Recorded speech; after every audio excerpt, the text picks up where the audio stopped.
નમસ્કાર વાલા પેન્શનર મિત્રો, નિવૃત્ત કર્મચારી મિત્રો, ભાઈઓ તથા બહેનો, સ્વાગત છે આપ સૌનું આપણી આ યુટ્યુબ ચેનલ ભાવેશ મકવાણા ન્યૂઝમાં।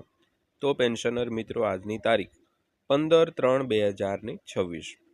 તો આજના પેન્શન સમાચારમાં આપણે વાત કરવાના છીએ પેન્શનરો અને નિવૃત્ત કર્મચારીઓ માટે આજરોજ 4:45 કલાકે આવી છે 3 મોટી અપડેટ। તો મિત્રો, શું છે આ 3 મોટી અપડેટ? તો આજના વિડીયોમાં આપણે આ બાબતે ચર્ચા કરવાના છીએ। તો આજનો આ વિડીયો તમે ખાસ કરીને અંત સુધી જોઈ લેજો। અને હજી સુધી આપણી આ ચેનલ તમે સબસ્ક્રાઈબ ન કરી હોય તો ડેઈલી આવી જ અપડેટો મેળવવા માટે આપણી આ યુટ્યુબ ચેનલ પણ અત્યારે સબસ્ક્રાઈબ કરી લેજો મિત્રો। તો જોઈએ આજનો આ વિડીયો। તો નવા પગાર પંચ અંગે સરકારી કર્મચારીઓ અને પેન્શનરોના મનમાં સૌથી મોટો પ્રશ્ન એ છે કે શું 7મા પગાર પંચ જેવો જ પગાર વધારો જોવા મળશે કે નહીં।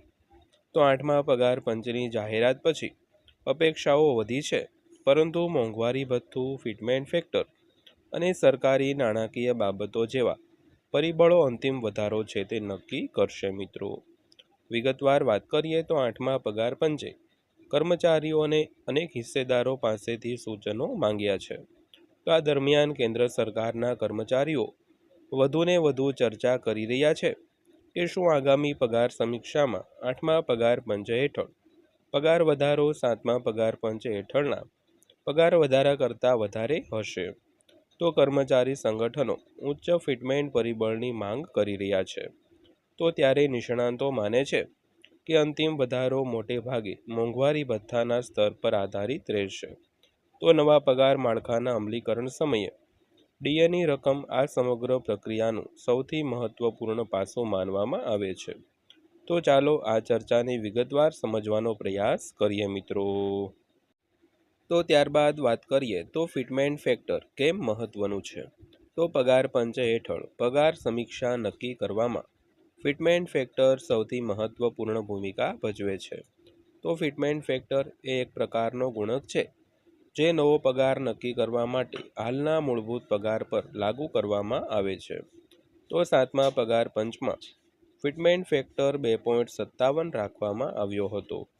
તો આ કારણે લેવલ 1 કર્મચારીઓ માટે લઘુત્તમ મૂળભૂત પગાર 7,000 રૂપિયાથી વધીને 18,000 રૂપિયા થયો હતો, જ્યારે વરિષ્ઠ અધિકારીઓનો પગાર દર મહિને 2.5 લાખ રૂપિયા સુધી પહોંચી ગયો।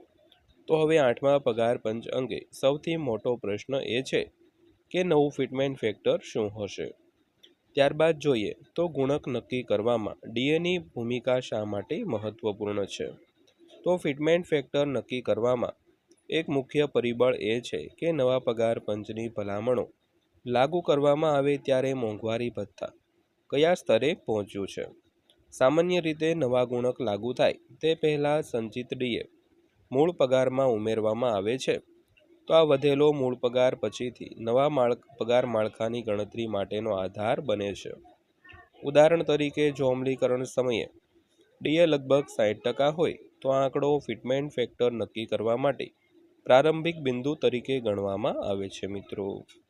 ત્યારબાદ જોઈએ તો 8મા પગાર પંચમાં ગુણક શા માટે ખૂબ ઊંચો રાખી શકાતો નથી। તો કર્મચારીઓને પ્રમાણમાં ઓછા ફિટમેન્ટ ફેક્ટર સાથે સમાધાન કરવાનું એક મુખ્ય કારણ હાલનું ડીએ સ્તર હોઈ શકે છે। તો 6ઠ્ઠા પગાર પંચનો અંત આવ્યો અને 7મા પગાર પંચનો અમલ થયો ત્યાં સુધીમાં મોંઘવારી ભથ્થું લગભગ 125% સુધી પહોંચી ગયું। તો આ ઊંચા ડીએ સ્તરને કારણે પગાર પંચને વધુ વ્યવસ્થિત અને અસરકારક રીતે પગાર માળખાનું પુનર્ગઠન કરવાની મંજૂરી મળી હતી મિત્રો। ત્યારબાદ વાત કરીએ તેનાથી વિપરીત 7મા પગાર પંચ હેઠળ ડીએ હાલમાં લગભગ 58% છે। તો એવું માનવામાં આવે છે કે 8મા પગાર પંચના અમલીકરણ સુધીમાં આમાં થોડો વધારો થઈ શકે છે, પરંતુ તે ફક્ત 65થી 70%ની આસપાસ જ પહોંચશે મિત્રો। તો ગયા વખત કરતાં બેઝ ડીએ નોંધપાત્ર રીતે ઓછો હોવાથી નિષ્ણાતો માને છે કે મોટા ફિટમેન્ટ ફેક્ટરની શક્યતા ઓછી છે। સરળ શબ્દોમાં કહીએ તો ડીએ જેટલો ઓછો હશે, પગારમાં નોંધપાત્ર વધારાની તક એટલી જ મર્યાદિત હશે મિત્રો। ત્યારબાદ જોઈએ તો કર્મચારી સંગઠનો શું માંગણી કરી રહ્યા છે। તો કર્મચારી સંગઠનો 8મા પગાર પંચમાં ઉચ્ચ ફિટમેન્ટ ફેક્ટરની માંગણી કરી રહ્યા છે. તો તેના જવાબમાં federation of national postal organisation એટલે કે FNPO એ વિવિધ પ્રકારના પગાર સ્તરોમાં અસમાનતા દૂર કરવા માટે 3 અને 3.25ની વચ્ચે બહુસ્તરીય ફિટમેન્ટ ફેક્ટર લાગુ કરવાનો પ્રસ્તાવ છે તે મૂક્યો છે મિત્રો. ત્યારબાદ જોઈએ તો 8મું પગાર પંચ ક્યારે લાગુ કરી શકાય. તો સરકારે જાન્યુઆરી 2025માં 8મા પગાર પંચની જાહેરાત કરી હતી, પરંતુ તેના અમલીકરણમાં સમય લાગશે. તો પરામર્શ, સૂચનો અને અંતિમ ભલામણોની પ્રક્રિયામાં સામાન્ય રીતે 18થી 24 મહિનાનો સમય લાગે છે. તો 2026 સુધીમાં કર્મચારી યુનિયનો સાથે વાટાઘાટો વધુ તીવ્ર બનવાની અપેક્ષા છે. ત્યારબાદ કમિશન તેમની ભલામણોને અંતિમ સ્વરૂપ આપશે.